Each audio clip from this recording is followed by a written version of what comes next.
Assalamualaikum warahmatullahi wabarakatuh, dulur, dan selamat menikmati. Kisah ke-6 dari anak turun Adam versi kejawen ini, menceritakan tentang bagaimana Batara Guru menaklukkan Lembu Andini menjadi kendaraannya, serta perkawinan Batara Guru dengan Dewi Umayi yang kemudian bergelar Batari Uma. Juga dikisahkan bagaimana Batara Guru menyebarkan agama dewa ke segenap penjuru daratan Asia. Kisah ini disusun dengan sumber serat Paramayoga karya Ngabehi Ranggawarsita yang dipadukan dengan serat Pustaka Raja Purwa, Balungan, karya Ki Tristuti Suryo Saputro, dengan sedikit pengembangan oleh Heri Purwanto. Selamat menikmati. 1. Sinar Teja dari Tenggara.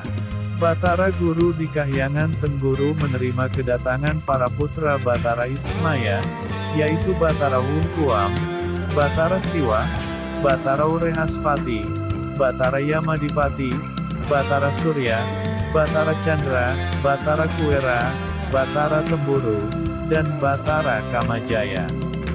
Rupanya sebelum berangkat menuju alam Sunyaruri untuk bertapa, Batara Ismaya telah berpesan kepada mereka supaya mengabdi kepada Batara Guru di Kahyangan Tengguru. Batara Guru menerima pengabdian para keponakannya itu dengan senang hati. Batara Guru lalu membicarakan adanya sinar teja, atau semacam pelangi tegak lurus yang berasal dari wilayah pegunungan Himalaya di sebelah tenggara Kahyangan Tengguru. Batara Guru mengetahui bahwa sinar teja itu berasal dari seekor sapi betina bernama Lembu Andini yang dipertuhankan oleh masyarakat di sekitar sana. Batara Guru lalu memerintahkan Batara Wungkuam dan adik-adiknya untuk menaklukkan sapi tersebut. Para keponakan pun mohon izin kemudian berangkat segera. 2. Lembu Andini mengalahkan Paea Dewa. Lembu Andini adalah sapi betina yang dapat berbicara. Ia dihadap pengikutnya dari kerajaan Himaka yang bernama Prabu Japaran dan Patih Parasya. Seluruh rakyat kerajaan Himaka telah memuja dan menyembah Lembu Andini bagaikan Tuhan.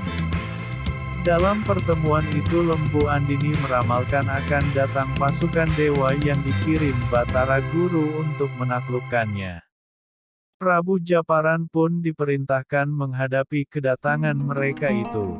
Tidak lama kemudian, para putra Batara Ismaya telah tiba dan langsung dihadang pasukan Prabu Japaran.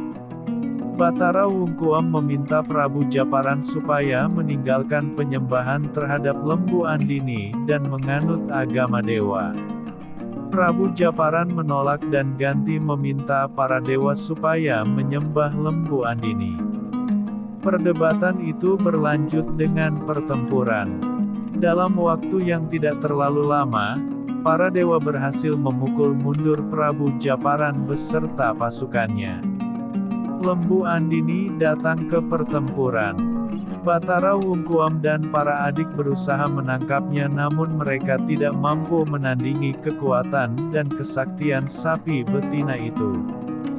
Bahkan, daya perbawa yang dipancarkan Lembu Andini justru membuat para putra Batara Ismaya itu terlempar kembali ke Kahyangan Tengguru.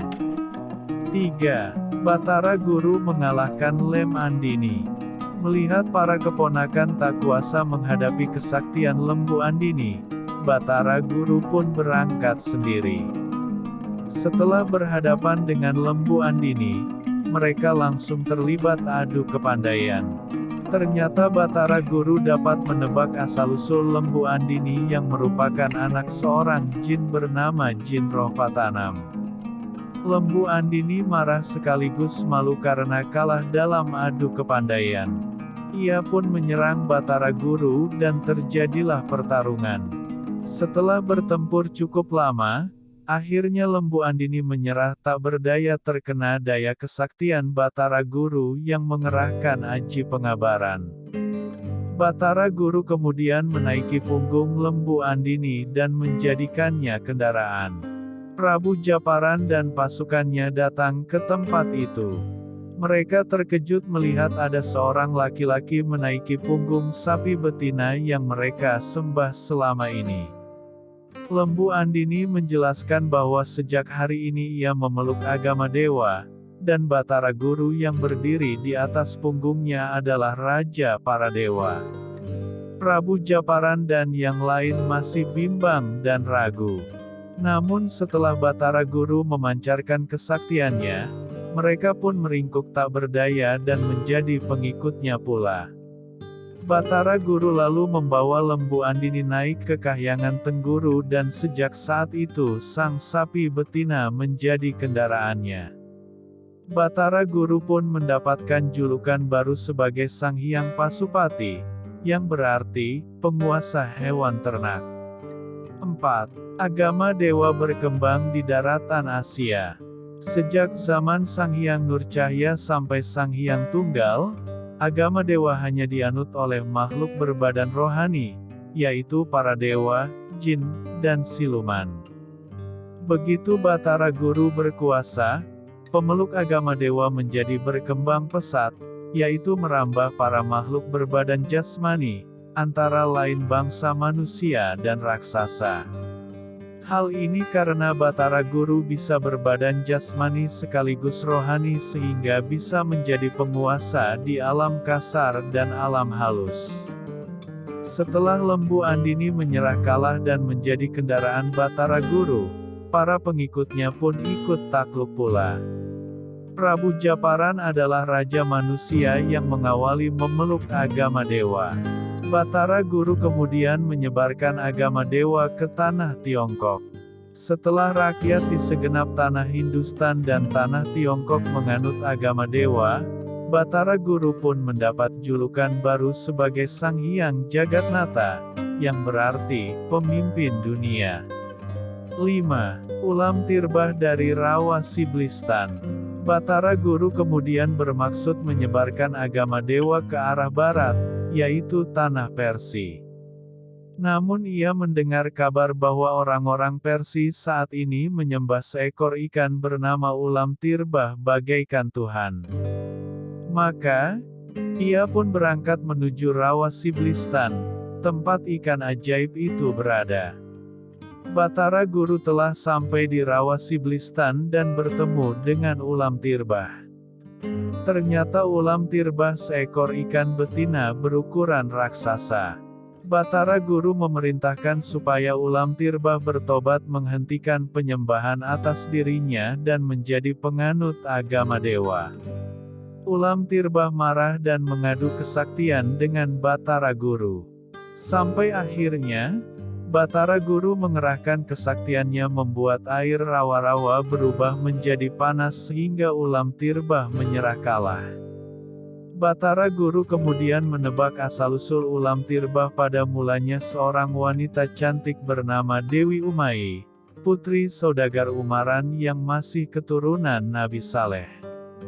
Ia memiliki keinginan menjadi istri penguasa dunia namun melakukan sesat jalan saat bertapa, sehingga berubah wujud menjadi ikan betina. Batara Guru berpesan supaya ulam tirbah bersabar karena tidak lama lagi akan tiba waktunya ia berubah kembali menjadi Dewi Umay. Setelah dirasa cukup, Batara Guru pun meninggalkan Rawa Siblistan kembali ke kahyangan Tengguru. 6. Kerajaan Persia terkena wabah penyakit. Setelah ulam tirbah mengalami kekalahan, kerajaan Persia tiba-tiba diserang wabah penyakit. Banyak penduduknya yang tewas menjadi korban. Bahkan, raja negeri ini yang bernama Prabu Dirjasta juga terserang penyakit dan meninggal dunia. Putra mahkota bernama Pangeran Dastandar menggantikan sang ayah menjadi raja. Ia mendapatkan petunjuk dari para ahli nujum, bahwa ulam tirbah yang disembah bangsa Persia sekarang telah tunduk kepada raja dewa bernama Batara Guru. Para ahli nujum pun menyarankan supaya Prabu Dastandar pergi memohon kepada Batara Guru untuk membantu melenyapkan wabah penyakit tersebut dari kerajaan Persia. 7. Saudara Umaran mencari putrinya. Prabu Dastandar pun berangkat dengan menyamar sebagai rakyat biasa. Namun ia tidak tahu harus pergi kemana supaya bisa bertemu Batara Guru.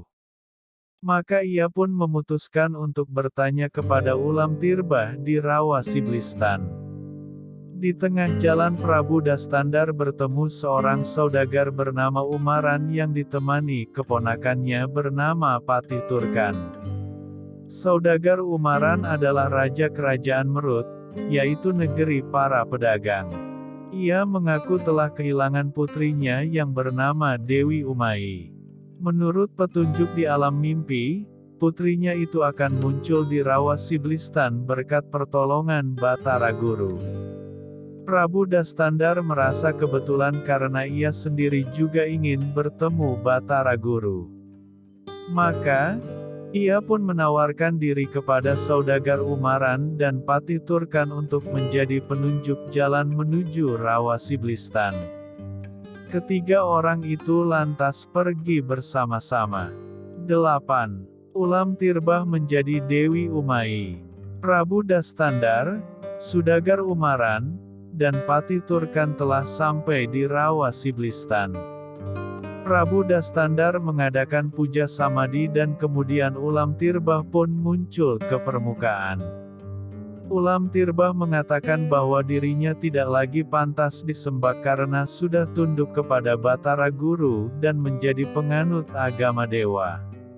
Tiba-tiba Batara Guru datang di Rawa Siblistan.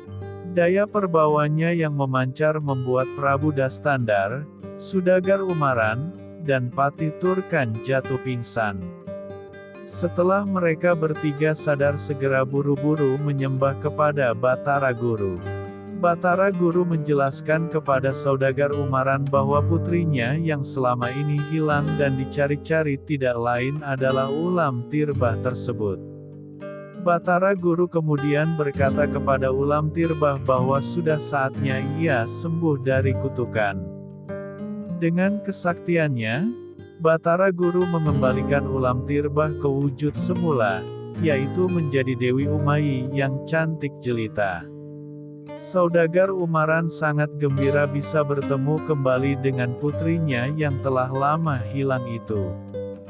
Batara Guru menceritakan kepada Saudagar Umaran awal mula Dewi Umayi berubah wujud menjadi ikan besar adalah karena sesat jalan sewaktu bertapa untuk bisa menjadi istri penguasa dunia.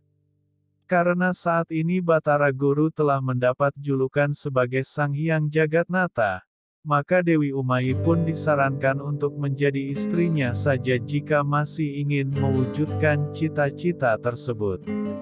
Saudagar Umaran sangat gembira mendengarnya, dan Dewi Umayi juga menurut dan tunduk terhadap lamaran Batara Guru. 9. Batara Guru menikahi Dewi Umayi. Batara Guru juga dapat menebak asal-usul Saudagar Umaran, yang merupakan keturunan Nabi Saleh. Di kerajaan Merut, Saudagar Umaran memiliki istri bernama Dewi Nurweni, yang telah melahirkan 3 orang putri bernama Dewi Umari, Dewi Umayi, dan Dewi Umani.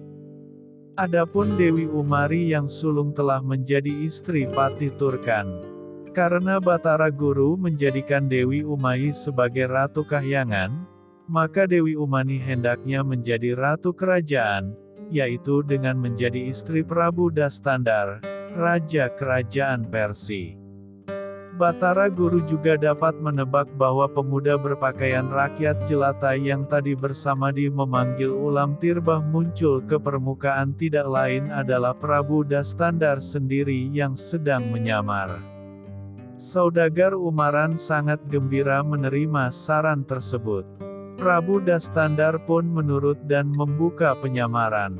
Namun ia memohon kepada Batara Guru supaya membantu melenyapkan wabah penyakit yang melanda kerajaan Persia. Batara Guru mengabulkan permohonan itu. Dengan ilmu kesaktiannya, ia mengirimkan angin segar yang meniup dan memusnahkan semua bibit penyakit yang selama ini meresahkan rakyat kerajaan Persia. Prabu Dastandar sangat berterima kasih. Ia kemudian mengikuti saudagar Umaran menuju kerajaan Merut untuk menikah dengan Dewi Umani, sedangkan Batara Guru membawa Dewi Umayi ke Kahyangan Tengguru untuk dijadikan ratu di sana. Sejak saat itu, Dewi Umayi resmi menjadi istri Batara Guru, dengan bergelar Batari Uma. Dengan demikian, inilah pertama kalinya keturunan Sayyidina Anwar bertemu dengan keturunan Sayyidina Anwas menjadi satu keluarga. Sekian, terima kasih. Jangan lupa untuk mengikuti kisah sepanjang di channel Remah-Remah Hikmah. Wassalamualaikum warahmatullahi wabarakatuh.